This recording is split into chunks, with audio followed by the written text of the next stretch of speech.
దేవి శరన్నవరాత్రి ఉత్సవాలు వచ్చాయంటే నగరంలో ప్రతి గల్లీలో బతుకమ్మ ఆటపాటలతో దాండియాతో అమ్మవారిని పూజిస్తారు ప్రజలు. వీటికి తోడు సిటీలో ఉన్న అన్ని దేవాలయాల్లో అమ్మవారి నవరాత్రి వేడుకలను ఘనంగా నిర్వహిస్తారు. దీంతో ఏర్పాట్లు చేశారు ఆలయ అర్చకులు, అధికారులు.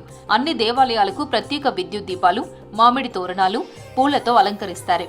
అమ్మవార్ల ప్రత్యేక రూపాలతో ఏర్పాటు చేసిన చిత్రాలతో ఆలయాలన్నీ సుందరంగా తీర్చిదిద్దారు. నవరాత్రి ఉత్సవాల్లో వచ్చే భక్తులకు ఎలాంటి ఇబ్బందులు కలగకుండా అన్ని ఏర్పాట్లు చేస్తామంటున్నారు ఆలయ అధికారులు. దేవి నవరాత్రుల ప్రారంభం నుంచి దసరా వరకు ప్రతిరోజు అన్నదానం చేస్తామన్నారు.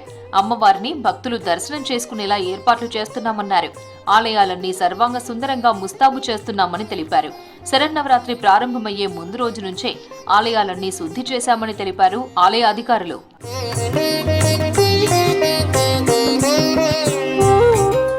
జూబ్లీహిల్స్ లోని పెద్దమ్మ ఆలయానికి లక్షల మంది భక్తులు వచ్చే అవకాశం ఉండడంతో క్యూ లైన్లు ఏర్పాటు చేస్తున్నామని తెలిపారు ఆలయ ఈవో శ్రీనివాసరాజు. దసరా ముందు రోజు నుంచి వాహన పూజలు పెద్ద ఎత్తున జరుగుతాయన్నారు. అందుకు అనుగుణంగా అన్ని ఏర్పాట్లు చేస్తున్నామని తెలిపారు ఈవో శ్రీనివాసరాజు.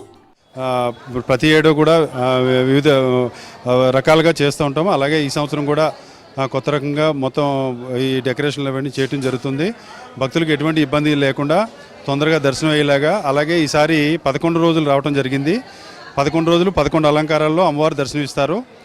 అలాగే 11 రోజుల పాటు కూడా మనకి 9 రోజుల పాటు విశేషంగా అన్నదానం కూడా కార్యక్రమం కూడా జరుగుతుంది. భక్తులకు ఎటువంటి ఇబ్బంది లేకుండా అన్ని రకాలైన ఏర్పాట్లు ఎప్పటికప్పుడు పర్యవేక్షణ చేస్తూ చేయడం జరుగుతుంది. దేవి నవరాత్రి ఉత్సవాల్లో భాగంగా అమ్మవారు ఒక్కో రోజు ఒక్కో అవతారంలో దర్శనమిస్తారని, ప్రత్యేక అలంకరణ చేస్తామని తెలిపారు ఆలయ అర్చకులు. మొదటి రోజు బాలత్రిపుర సుందరీదేవిగా దర్శనమిస్తారన్నారు.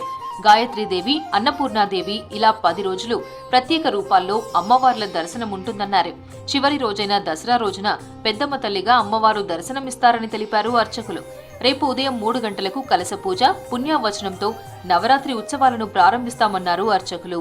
రేపు ఉదయాన్నే 3 గంటలకు పూర్ణాభిషేకం, 6 గంటలకు ఆరతి మంత్రపుష్పము, అదేవిధంగా 9 గంటలకు గణపతి పూజ, పుణ్యావాచనం, ఋత్విగ్వరణం, అగ్నిమదన కార్యక్రమం, అదేవిధంగా కలశస్థాపన ఇటువంటి ఇత్యాది కార్యక్రమాలు జరుగుతాయి.